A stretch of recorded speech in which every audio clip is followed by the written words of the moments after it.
Yo, what's going on, ladies and gentlemen? Welcome back to another video. Man, I feel like my eyes are puffing. It's 12 o'clock at night, and I had a little whiskey, so I'm probably like, eyes are just a little bit like, you know what I'm saying? Anyways, it's been 3 days since I've last uploaded. You might find that a little odd. As I've told you guys before in the past with other character releases, it's because I don't have early access to the characters, right? So I get them the same time y'all do, and then as soon as they drop, I just kind of ghost and I just start going in the lab and cooking. I be cooking like Walter White in the lab, trying to figure out all the mechanical depth and the intricacies of the character's kit. And depending on the complexity of the character's kit, because it varies obviously from character to character, it can take me some time to like understand their kit profoundly, which Robin's the most challenging support character that has ever released, in my personal opinion, in terms of kit savviness and understanding it, which, by the way, it all boils down to one little variable: using her ultimate and timing her ultimate. Now, the most obvious way is using it at the end of a turn, right? That's the most obvious way, but that's not the only way. And that takes time when you're content creator trying to put out valuable content, because that was the question I was battling. Okay, do I only always ult at the end of a turn, or is there more variance to her ult timing? And I came across a couple of answers. So we're going to go over that in these showcases today that I've prepared for you. But I want to go over some weaknesses before we get right into the showcases. One of her weaknesses is she has no speed manipulation unless you pay to win to E2. E2 gives her some speed manipulation, 16% speed increase when she pops her ult, which is massive for when you're building your team compositions and speed tuning. But obviously the majority of y'all are going to have her at E0, E1 tops. And because of this, some teams like Dr. Ratio, the freaking team with Dr. Ratio, Topaz, Aventurine, and herself, you have to raw dog speed for Dr. Ratio. And bro's slow as hell. Like, he's at 103 base, so you get 25 speed on him. He's still at 128. You still got to get 6 to 8 speed to get him to the proper threshold to go twice. Dr. Ratio is one of them characters where you got to build crit rate, crit damage, attack percent, even some effect hit rate. So it's like having to now worry about speed. That's fucking annoying. And that's a weakness of Robin's kit. Another weakness of her kit is because she literally goes to the back with Amber once she pops her ult, she can't generate skill points. So if you're like running a team where it's skill point tight, you really got to micromanage with her on the team, because she's not around to generate and funnel skill points to the team. And then I would say the final weakness to her kit is if you're not running teams that are like really good at turn manipulation, she feels a bit underwhelming. Now I'm getting all the like negative Nancy stuff out the way. I actually still have her placed on the level of Ruan Mei in terms of value. She's just not as universally savvy as a Ruan Mei. That said, follow-up attack comps are still definitely where she's going to excel the most at. In fact, I would argue that if you're not running a follow-up attack account where you have a bunch of characters that do follow-up attacks, such as Topaz, Dr. Ratio, everybody has him now, but even in Blade, Shu Yi, and then if you're not planning on picking up Jade when she comes out, I think you can honestly skip her. That's not to say that she's not good with dot compositions, because she is. Black Swan Kafka with her, really good composition, but she's a side grade. You can just use Ruan Mei on there if you have her. She's also good with anybody that has good turn manipulation, like Seela. Seela's good with her too. Su Shang got a massive buff with Robin. But turn manipulation compositions can be good too. But there are some comps where she's just not needed. Like in my personal experience, I ran her with Acheron and I was just like, I don't really care about having her on my Acheron composition. I ran her with Jing Liu. Maybe you can disagree with this, but I didn't really see the value on the Jing Liu composition either. I was like, I could just, run my Bronya, Tingyan, Pello, or Ruan Mei.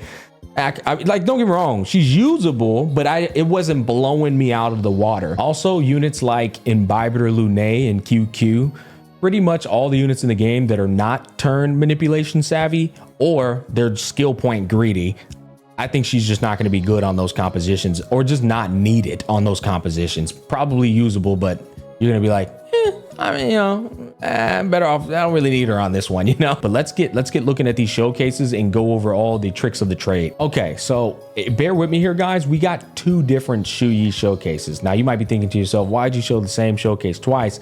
This is a good demonstration of the versatility of how you can utilize Robin. In one of the showcases, I focus on ulting Shu Yi, and then I only ult with Robin at the end of the turn.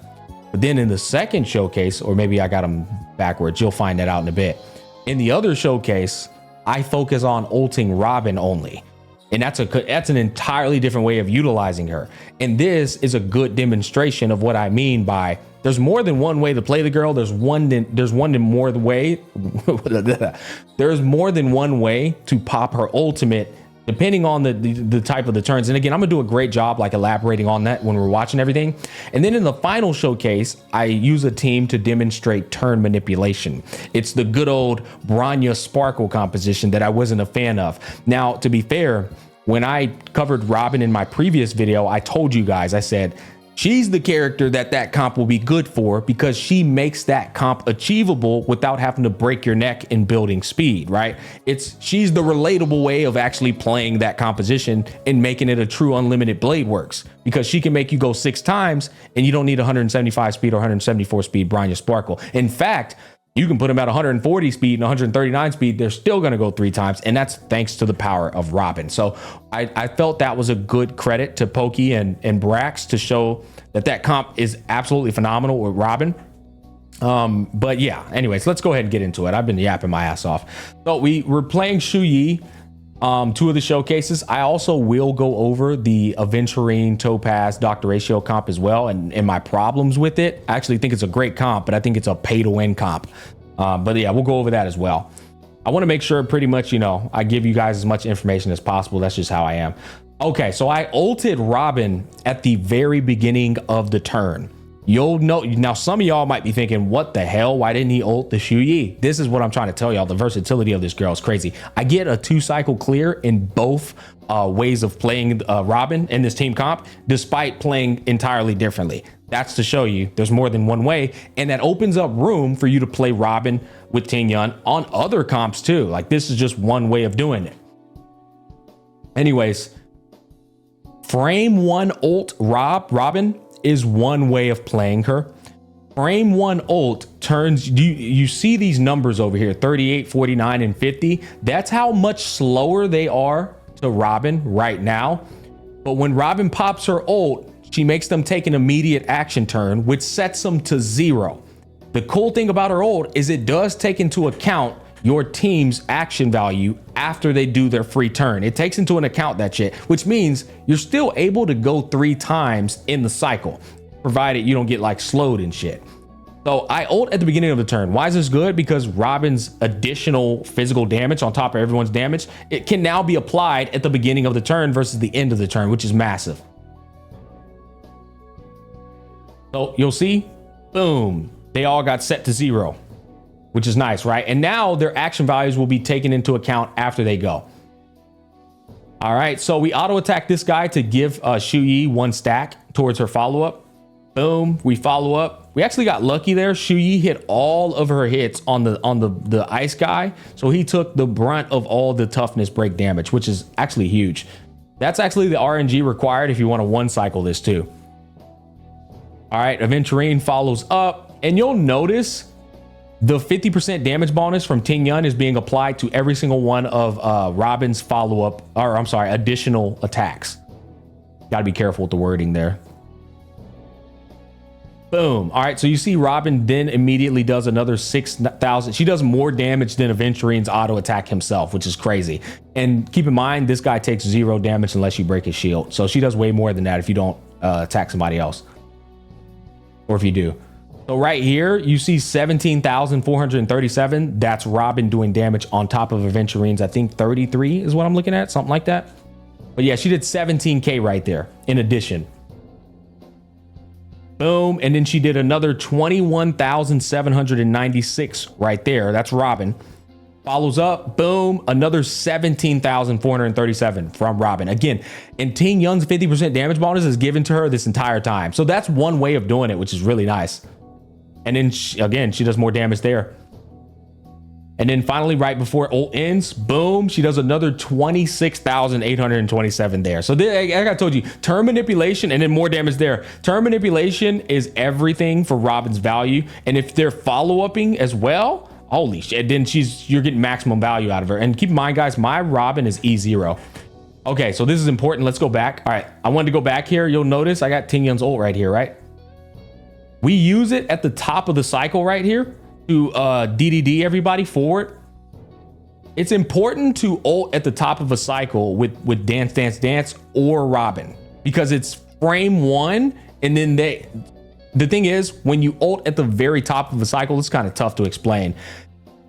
The action value is at its strongest, because that's like 0, action value 0, right? And then you dance them to get them as close to action value 0 as possible. It's the same concept.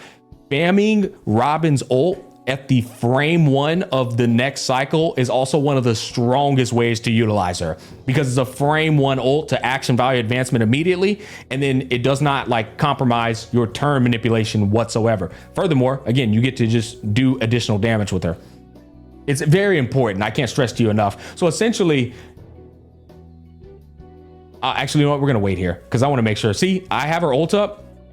In this sequence, I end up using it at the end of the turn because I want to make sure I save myself a cycle here, right? We're on 1 cycle, so we bring everybody in, we do the standard ult at the end of the cycle to bring them back up, and then we end up securing this kill and saving us a cycle that was about to go away with auto attack here.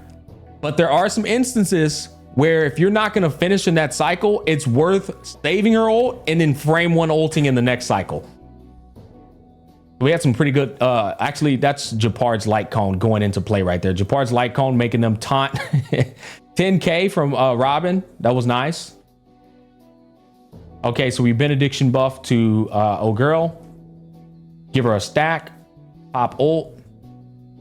It's always a gamble. It's always like a struggle trying to decide who you want to ult with her ult right there. Because you want to get rid of this douchebag shield on the left, but you also don't want to ignore Cocolia. This was one of the most painful fucking floor 12s to deal with, literally because of the dino. The dino is so freaking cringe, man. Okay, so this one's a big brain play. We ult with Ting Yun in this cycle to bring up my Shu Yi and Aventurine from the next cycle. You'll see they're down there.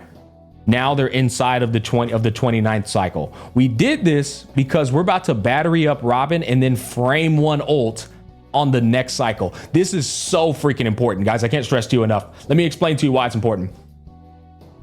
So because we used the DDD to bring Aventurine and Shu Yi into the cycle to go another turn, on turn 28, we're only going to be able to go 1 time with Shu Yi and Aventurine. And that's because they're like cycle to cycle action value manipulation. God, I hate explaining this shit. It's so cringe to explain. It takes into an account your whole total action value of a cycle and then carries it over into the next cycle to the point where you're not going to go 2 times again in that next cycle. You're only going to go 1 time. But thanks to Robin frame 1 ulting at the beginning of the cycle, we can still get our 2 turns in, which is nice, while also, again, ripping the benefits of her additional damage. And by the way, you can 1 cycle with this team. You got to get sweaty, which I fucking hate getting sweaty for what? We get nothing for doing it. So I frame 1 ulted at the very beginning of the cycle. Really nice. 100. Oh my God, that was some good damage. Let's go back and look at that one more time. Holy shit, that was some good damage. Frame 1 ult. Auto attack. Look at that. That was 22K from Robin, bro. God damn. 10K right there. But keep in mind, we also get extra damage from that stack up there. Dude, Shu Yi pops off. I'm so happy. 23K from Robin again. I'm so happy I got my E6 Shu Yi. Okay, so here we go. Pop an additional 11K from Robin. And we didn't catch it there. But I'm telling you, I mean, I said this before she even came out. That additional damage, that shit adds up from Robin because you're doing it so many times. Boom, look, 13K right there. Like, you add up Robin's damage. I think I said it word for word. You do like 100K per cycle, maybe even more than that, depending. Also, defensive shred affects her damage. So if you're running like Silver Wolf or Pella, your Robin will be stronger because defensive shred does affect her damage. You just can't increase her crit rate or crit damage, but damage bonus affects it, attack percent affects it, and defensive shred. And then we secure with a nice little finish there. So that was a 2 cycle clear. Okay, now I'm not going to show this whole run because you just looked at the showcase. Now, for some of y'all who want to watch it, I'm sorry, man. It's just not worth showing a whole another showcase with the exact same team. I just want to show you how it's played differently, right? This is showing you the nuances of how you can play a Robin on a team comp. So you'll notice this time, instead of ulting Robin, we immediately ult the Shu Yi. You can do it either way. It just depends on how you're running it. Then we scale with Robin. And of course, we open up with the Shu Yi ult because now she can ult. So this one's played completely different, right? But it still performs the exact same depending on how you're running it. Boom. So this one, the RNG, you kind of want to like rely on hitting that guy. We did pretty good, actually. We ended up breaking his shield and everything, which is nice. So we hostage her ult. Oh, no, we don't. We do it in the middle of the frame. I did this on purpose, actually. So it would have been better to hostage it at the end, simply because my team's not speed tuned to ult in the middle. But I ulted in the middle because I wanted to show you guys, if they're speed tuned appropriately, you could still make them go an additional time, even though you ulted in the middle of a turn with Robin. They just have to be speed tuned. Basically, my Shu Yi and my Aventurine were a bit too slow to go again. So in this particular scenario, I should have ulted at the end of the turn, but I did it intentionally here just to do this, provide this as a talking point. But yeah, this was a bad ult with Robin. Should have done it at the end of Aventurine's turn. So just to go back to make sure we're clear on that. See how I still had these three? If I would have just went and then ulted with Robin, obviously I would have got the maximum value there.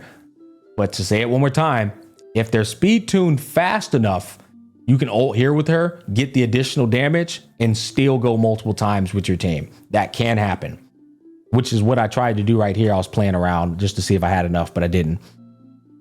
Okay, so Ting Yun, she still gets to go, which is nice. So Ting Yun still gets to go because she is fast enough.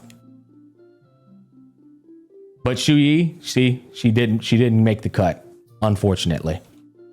So she goes right outside of the turn cycle, not fast enough. Same thing with him. He goes right outside the turn cycle, not fast enough.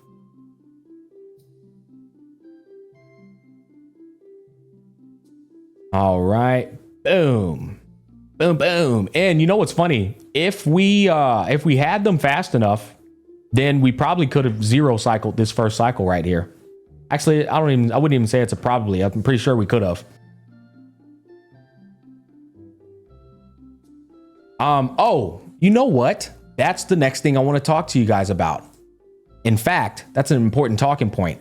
If you feel you're not gonna zero cycle or save yourself a cycle, then ult with Robin by all means. That's so important to establish. In fact, with this perspective in mind, I might have ulted right there because I knew I wasn't going to be able to save the cycle. If you can't save the cycle, do not hostage your Robin ult because you're just wasting it at that point. She can be getting way more energy, doing extra damage and all. And then by the time her turn comes up on the next cycle, you're in a good position there. So I will say it is absolutely worth getting that ult out the way in that perspective. Basically, hosting her ult at the end of a cycle is also you can save yourself a cycle is what we're trying to say here. I did say I wasn't going to like play this cycle over again or all the way through. But if I'm being honest, it's kind of important just so you could see how I'm playing my Robin on this run because it really is different. Yeah, it's completely different. So right here, I believe. Ooh, that's unfortunate. Ideally, I would have liked to have not had to ult with her right here. That's unfortunate. I would have preferred to not ult with her right there, but we had to save ourselves a cycle. And I wasn't confident in my Ting Yun finishing off. That would have like tilted me beyond belief. Yeah, there's some mistakes in this run. I'll be honest with you. Definitely some room for polishment. But overall, you know, the goal here is to show you guys how Robin can function. And this is more or less showing you pretty much the functionality of her. I will say, though, the most value from Robin, absolutely. Like by a landslide, you really see her value on follow-up comps. You'll notice we got two different follow-up units on this comp right here. Shu Yi and Aventurine. But if you like replace them with, again, units that don't follow up, the value of Robin definitely like dwindles. I'm probably going to end up unlocking her E1, which reminds me, this is the most expensive fucking banner combo I've ever spent money on, because both her and Topaz are actually insanely valuable for follow-up accounts, which I have one. And her all type res pin for her E1 is just too fucking good. So you'll notice right here, everyone's ult's up. We're gonna obviously ult with her to get the follow-up attack synergized. Good combo there. You notice that we haven't used Ting Yun's ult yet. So now we pop her ult in the middle of the cycle again, which is nice. I mean, not really. Actually, there's only one other turn to go there. It's pretty much towards the end. But then we use Ting Yun's ultimate to, I believe we battery up Shu Yi right here. Boom, good break. Yeah, we battery up Shu Yi 100% to finish this off.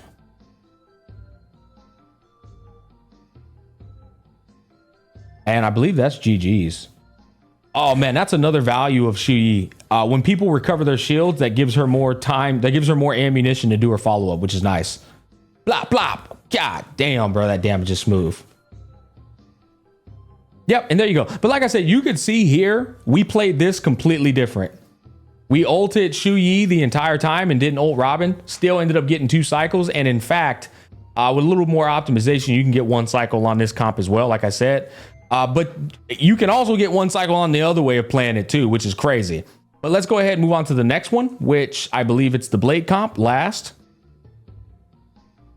Yeah, so here's the Blade comp. This is the Unlimited Blade Works comp, which again, I think by design, it is really for the Robin more so than Ruan Mei, because Robin does additional damage on all of Blade's 6 fucking attacks and his follow-ups and his ults, right? So like the more times you go, the more Robin's doing damage. It just, the synergy of this comp is beautiful with Robin. And if you do end up achieving the fucking 175, 174 speed, well, now you're going 8 times with Robin, which is insanity, bro. So if you're going 8 times with Robin with Blade, oh man, that shit sounds insane. We ended up hostage her ult right here just so Blade can get an extra turn out of it. When you ult on the unit's turn with Robin's ult, then you save yourself a turn, which is nice. You get pretty much like a free little buff. Okay, so we go ahead and drop them, and you'll notice the first thing we do, frame 0 ult actually with Robin. We frame 0 ult to ensure that we get our 6 turns on the second go round, which is really nice.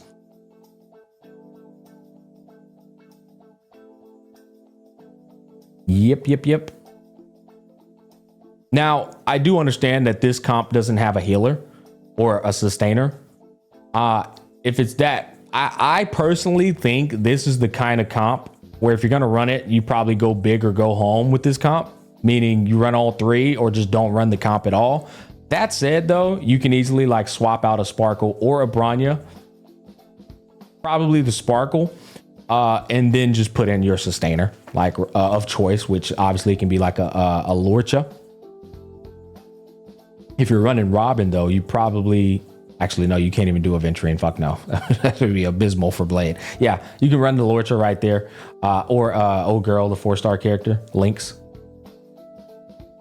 But yeah, this comp is incredibly fun to play, I'll admit. It is. It's very fun to play. And not only is it very fun, Blade's very freaking strong because every hit he does, Robin follows up with her own hit. That said, no defensive shred means Robin doesn't do as much damage as she potentially could, which is a problem. Not a problem, but it's a bummer because you can see Robin do so much more if you got a Pella or a Silver Wolf. Yeah, Yang Xin got freaking clapped. Dang, Blade really had 1 HP. Yay! Yeah, nice. And there you go, man. Now I do want to go over the Aventurine comp right here. This comp right here. In fact, I'm going to pull up the game so I can explain that to y'all. Okay, so while I'm pulling up this comp though, if you guys are wondering who I think is better out of her and Ruan Mei, I truly, and this is not because like I have massive simp for Ruan Mei, because I know I do. I'm a big fan of her. I genuinely think Ruan Mei is universally better. Like there's not a single team you can't use Ruan Mei on. But Robin, there are some teams where she's not going to really pop off, like I said. And I mentioned them at the beginning of the video. Her specialist is follow-up for sure, above all. Then she's good with Dot. Black Swan Kafka, but like I told you, Ruan Mei's also just as good, if not better. And then there's turn manipulation characters like Sela or Su Shang and whoever else I can't fucking think of. But I think Yangqing has some value too because he follows up. Yeah, he does. But basically, like, those are the comps you're gonna find the most value. I wouldn't run her on a Jing Yuan comp. Not saying you can't make it work. What I'm trying to tell you is, like, bro doesn't care. Like, his scale, and then the stand can only go one time a turn. He just doesn't need her. You know what I mean? Like, when I look at some of these characters, same thing with Welt. You can use her with a Welt. Sure, go for it. He just doesn't need her. You know, so there's certain units where it's just like, but Dan Hung, turn manipulation master too, where he can go a bunch of times. I could see some value there. Basically, you're just looking at them. Whereas, are they a follow-up unit? Do they have turn manipulation? And, is it Black Swan or Kafka dot comps? But basically, other than that, yeah. Now, I do want to talk about the, I think EO calls it the IPC ambassadors. I don't know what he calls it. He calls it something like that. But here it is. This comp, I hate it. Now, do I think it sucks? No. Well, yes and no. The problem with this comp is not only does this comp, for those of you who are new and haven't heard the news yet, I got my first double roll in Honkai Star Rail. I got 2 copies of Topaz and 30 pulls, but it was in 1 10 pull, which was fucking insane. But anyways, the biggest problem with this comp is it's the most pay to win garbage I've ever seen in my life. It really is. Like, everything about this comp becomes better once you get an E1 or a signature light con. I'll explain it to you. First of all, you have to raw dog Dr. Ratio speed because there's no speed manipulation in the comp whatsoever unless you spend money to get her E2, right? If you don't spend money to get her E2, then you have to get this man to 134 speed, which for me, I had to get rid of this set and put on a two-piece speed set just to meet the bare minimum requirement of 134 speed, right? So that's one variable down that's really annoying. The other variable that's annoying is there's no debuffer on this comp. He can do it with his ult, but that's fucking copium. I need a debuff up at all times for my boy Dr. Ratio. She can do it with Numby. That's not enough. So you need her E1 because she gives another debuff with her E1, right? So it incentivizes you. If you really want to make the comp want, you need her E1, right? Then if you get her light cone, that's another debuff. So if you get her light cone in her E1, now you have a character on the team that can apply 3 debuffs on their lonesome, which is Topaz. But then you run into the hunt path problem.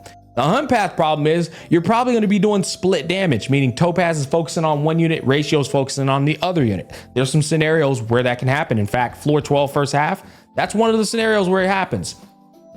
Well, now your 3 debuffs, the character that's applying them is only putting them on the character that you're not focusing on right now with Dr. Ratio.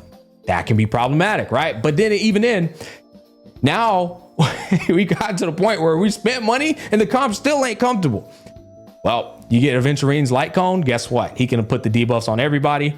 And now you have 2 different people applying debuffs, which pretty much completes Dr. Ratio's issue.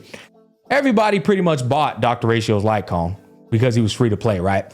But then the final thing, you don't need it, but you're probably going to want to go for it because it's a team where everyone's dealing damage. So why the fuck would I not get her E1? You know, increase their damage, increase everyone's damage. So this comp, in order to truly play it optimally, you need E1 Topaz with her signature. You need signature light cone Aventurine. You need E1 or E2 actually. You need E2 fucking Robin.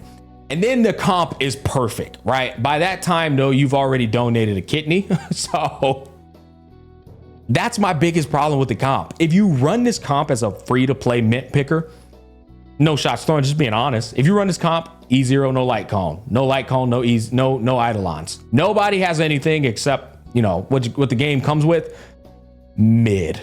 Spectacularly mid composition. So that's my biggest issue with this comp, with Robin. Now, to close this video off, my Robin's pretty stacked. In fact, I actually run her. I stole my Black Swans build. I put this on her. My fucking Robin has 141 speed without an attack, without a speed boot. She's also sitting over 4,000 attack. Her defense looks nice. Her HP is not even finished. She's at 3,180. If I get this 8% plus this 6%, another 14% there, she's still missing attack percent. She's still missing some investment there. But basically, like, bro, my Robin's stacked. I will only run my Robin this way. I won't run her any other way.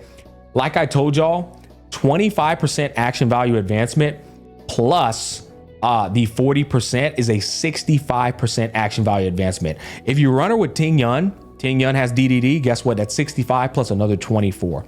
Now we're looking at 75, 85, 89% action value advancement before the battle even begins. Plus that helps with her frame 1 ult. If you ult her with Ting Yun, you frame 1 ult, she's ulting and everybody else is 89% action value of advancement away from her. So the frame 1 ult is like very strong. That's it. 2-piece attack, 2-piece attack, sprightly Von Whack. Sets her up to be able to ult 2 times. I didn't put it in this video because I felt like I was going to be yapping a lot. You can ult 2 times in 1 cycle with Ting Yun on the team. Meaning your fucking Robin. Your Robin can ult 2 times in 1 cycle, leading some teams to go 4 times, which is crazy. So that's why I also only run Sprightly Von Whack. Plus, again, the extra 5% energy on top of that is really nice. But if you want to see what I got on her, truly relatable. Truly relatable, guys. I know. Speed.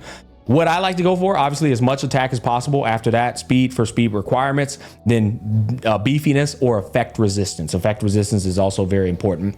So yeah, you can do that. And again, you can make the argument that effect resistance might hinder you if you're trying to make her ult last as long as possible. I think it's a good thing, but that's worth considering. But basically, attack speed, tankiness, or effect resistance. These are what mine look like. Attack here, attack here, attack here. Energy recharge. She does need some fucking energy recharge, 100%. I do not recommend attack right here. Maybe there's some niche scenarios where it can work though, to be fair. But other than that, attack, attack, attack, and then energy recharge, and then you focus on the things I mentioned.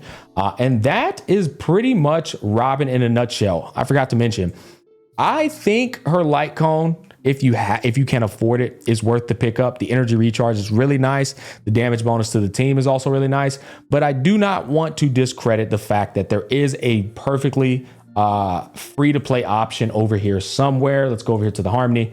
This bad boy too. I'm still getting through the story. I know it unlocks here, but this is really fucking nice. The only problem is the extra 15 energy is not there, but still, this is so nice. I'll be honest. What a beautiful free to play light cone. Overall, I would like to reiterate, I think if you don't have a follow-up account, I'd skip Robin. I wouldn't pick her up just to make her work with like 1 or 2 comps. Like, yeah. Follow-up comps, if you have that, pick her up. If you don't, but you have somebody like Sela or Su Shang, or you have Black Swan Kafka, I think she's worth the skip. I think her bread and butter really is follow-up based off of my experience. But I do think she has potential down the line with all the follow-up units coming down the line to be even more insane. And I do think she is at Ruan Mei's level. I just think Ruan Mei's still a little bit higher because of her universal savviness. Those are going to wrap up my thoughts. Hopefully I covered as much as I could with the yapping that I've done. This is over 30 minutes. Holy shit, probably 40 minutes. Thanks for watching. Peace, love, and happiness, and I'll catch you guys on the flip side.